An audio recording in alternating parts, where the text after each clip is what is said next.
السلام عليكم. هحكي حكاية بسرعة كده في نص دقيقة عشان ما اطولش عليكم. كان في مرة زمان واحد اسمه السيد جلال، يقال ان هو كان راجل بسيط كده يعني. الراجل دوت عمل ايه؟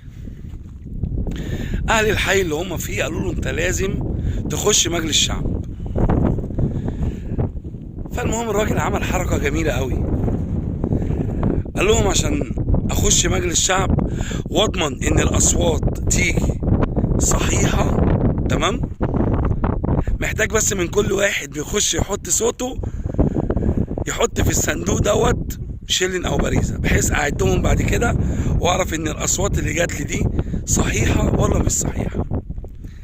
الراجل المحترم دوت جمع فلوس كتير جدا تمام، وقام رايح عامل مستشفى سيد جلال اللي هي في باب الشعرية.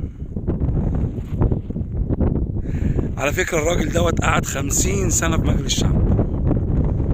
كمان حاجة كمان، الراجل ده يقال من الناس اللي هم منعوا الدعارة في مصر.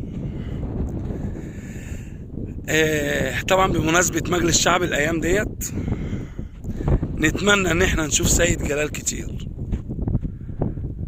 وانا اول واحد من الناس هجري واحط في الصندوق اللي هو عايزه.